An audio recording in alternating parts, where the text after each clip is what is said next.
pembelajaran. 1. Apa yang dimaksud dengan proses bisnis? Apa hubungannya dengan sistem informasi? Yang kedua, bagaimana sistem melayani kelompok manajemen yang berbeda dari suatu organisasi bisnis? Yang ketiga, bagaimana sistem yang saling menghubung perusahaan meningkatkan kinerja organisasi? Yang keempat, mengapa sistem untuk kolaborasi dan bisnis di jaringan sosial begitu penting dan teknologi apa yang mereka gunakan? Yang kelima, sebutkan peran dan fungsi sistem informasi dalam organisasi bisnis. E-bisnis adalah perusahaan atau firma yang dirancang sebagai penyedia jasa atau barang kepada konsumen. E-bisnis mengacu pada perilaku bisnis di internet yang menghubungkan pelanggan dan pemasok, guna untuk menjalin kerjasama global. Proses bisnis dan sistem informasi. Apa itu proses bisnis? Sekumpulan aktivitas kerja yang didukung oleh materi, informasi, dan pengetahuan yang terus bertransformasi dalam proses bisnis untuk membuat bisnis lebih efisien. Proses bisnis ini bisa kita lihat dari bagian ini, tapi sebelum kita masuk ke bagian ini, kita harus tahu dulu apa fungsi dari 3 komponen ini. Di sini ada manajemen, ada organisasi, dan teknologi. Manajemen ini berfungsi mengembangkan strategi, memperoleh dan memelihara pengetahuan, kemudian mengembangkan rencana dan anggaran pelatihan. Ini tugas dari manajemen. Dan selanjutnya organisasi. Organisasi itu apa sih tugasnya? Tugasnya dia yaitu mengubah proses pembelajaran serta mengubah budaya organisasi. Teknologi itu bertugas menyebarkan luas informasi secara massal. Di bagian ini kita bisa melihat ada 3 komponen yaitu manajemen, organisasi, dan teknologi. Ini terhubung melalui namanya sistem informasi. Sistem informasi di sini ia bertugas menyediakan cara baru dan memperoleh untuk menginovasikan dan mengkolaborasikan pengetahuan. Ini untuk apa tujuannya? Tujuannya untuk menuju ke solusi bisnis. Solusi bisnis di sini ini untuk meningkatkan kualitas pelayanan dan menekan biaya. Solusi ini akan menghasilkan yang namanya tantangan bisnis, yaitu perusahaan yang semakin tua, ketinggalan zaman, dan juga tenaga kerja yang sudah semakin tua. Ini akan balik lagi ke manajemen. Bagaimana manajemen harus mengatasi masalah ini? Banyak aktivitas yang mencakup area fungsional, misalnya di bagian produksi. Ini bisa melibatkan proses seperti penanganan bahan baku, konversi input menjadi output dalam sistem manufaktur, memeriksa kualitas output, dan memelihara mesin produksi. Yang kedua yaitu pemasaran. Ia bertanggung jawab mengembangkan iklan, mengirim produk, mengembangkan produk, dan meriset pemasaran. Yang ketiga yaitu keuangan. Ia bertanggung jawab memanajemen risiko. Maksud risiko di sini yaitu jika suatu perusahaan yang tidak memiliki proses yang terencana seringkali mengalami kegagalan untuk melihat risiko di masa depan dan mereka tidak menemukan cara untuk berhemat biaya untuk melakukan suatu tugas. Oleh karena itu, untuk meminimalisirkan suatu risiko, maka perusahaan harus mengontrol keuangan, mengecek pembayaran tagihan sebelum jatuh tempo, dan menyusun laporan keuangan. Yang keempat yaitu sumber daya manusia. Ia bertanggung jawab merekrut dan melatih karyawan, serta memantau kinerja karyawan. Sebuah bisnis akan memiliki serangkaian proses bisnis yang sangat rumit dan membutuhkan koordinasi yang sangat erat dari area fungsional utama dalam suatu perusahaan, yaitu ada penjualannya, akuntansinya, manufaktur, dan produksinya juga. Penjualan di sini ia akan menghasilkan pesanan, lalu dia akan menyerahkan pesanan untuk dicek persyaratan kreditnya, ketika sudah dicek dan disetujui kreditnya akan dicetak tagihan. Dari cetak tagihan ini akan menyediakan produk untuk dikirim.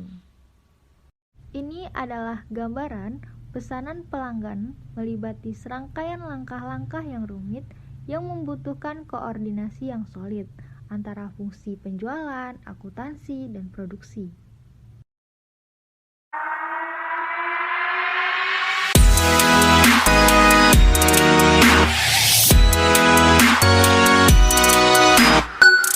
Teknologi informasi saat ini sudah menjadi suatu hal yang membantu manusia melalui berbagai penerapannya dalam sistem informasi dan pengembangannya. Oleh karena itu, keberadaan teknologi informasi sangat diperlukan di dalam kehidupan, begitu juga dalam bisnis. Salah satu penggunaan teknologi informasi dalam bisnis yaitu adalah e-commerce. E-commerce adalah salah satu atau bagian dari e-business.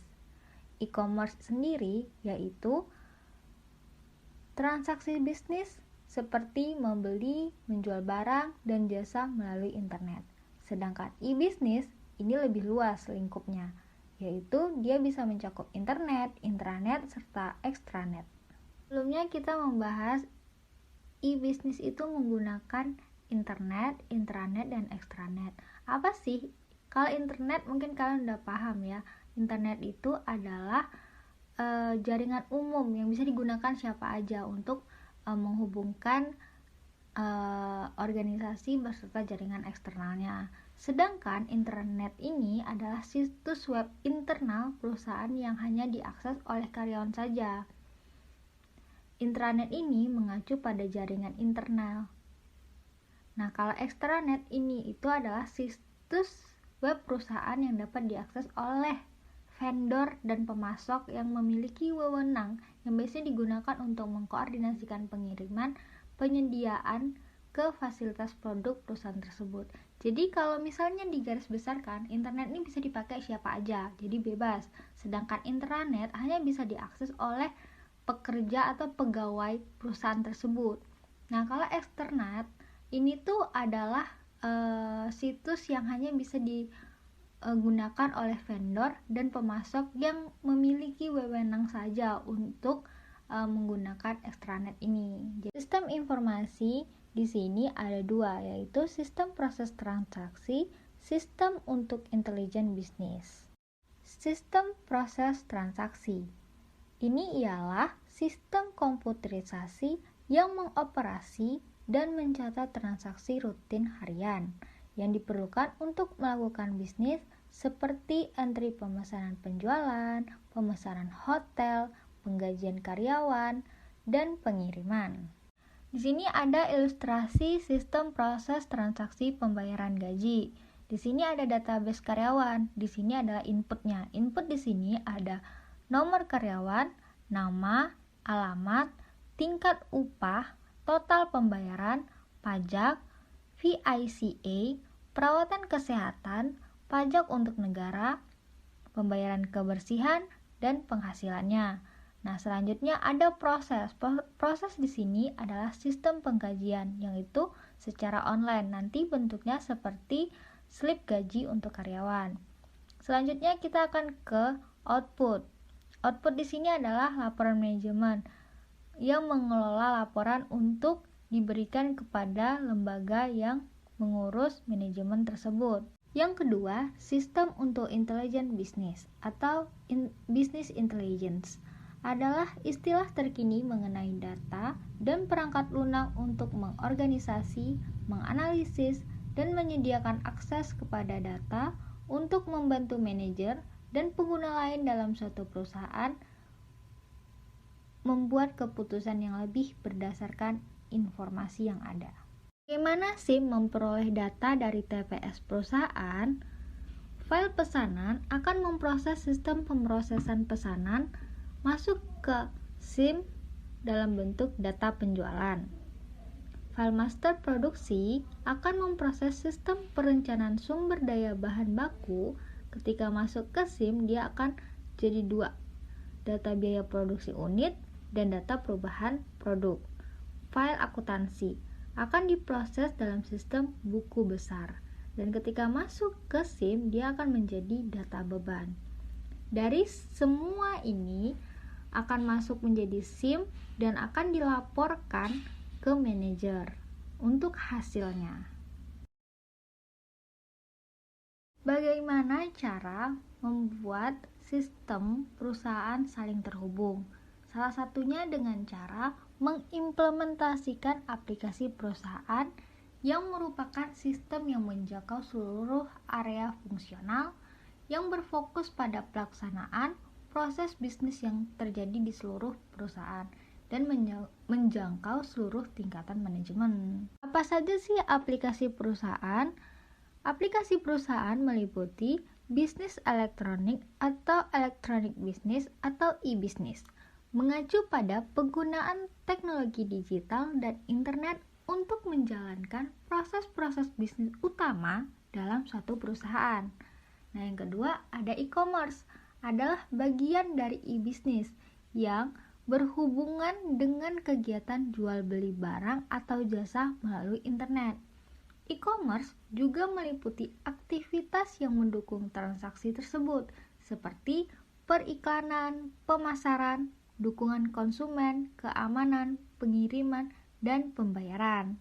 Nah, selanjutnya e-government mengacu pada guna teknologi aplikasi jaringan dan internet untuk memungkinkan pemerintah berhubungan dengan masyarakat, organisasi bisnis, sektor swasta, dan sistem untuk kolaborasi dan bisnis di jaringan sosial. Apa yang dimaksud dengan kolaborasi? Kolaborasi di sini yaitu adalah bekerja sama-sama dengan orang lain untuk mencapai tujuan bersama dengan jelas. Kolaborasi ini berfokus pada penyelesaian tugas ataupun misi yang biasanya digunakan pada organisasi bisnis atau organisasi lainnya, atau salah satu bisnis dengan bisnis lainnya. Saat ini kolaborasi dan kerjasama tim menjadi lebih penting dibandingkan sebelumnya karena berbagai alasan. Alasannya itu adalah mengubah sifat pekerja, pertumbuhan bidang pekerjaan profesional, mengubah struktur organisasi perusahaan, mengubah ruang lingkup perusahaan. Berpikir inovasi itu berat, mengubah budaya kerja dan bisnis.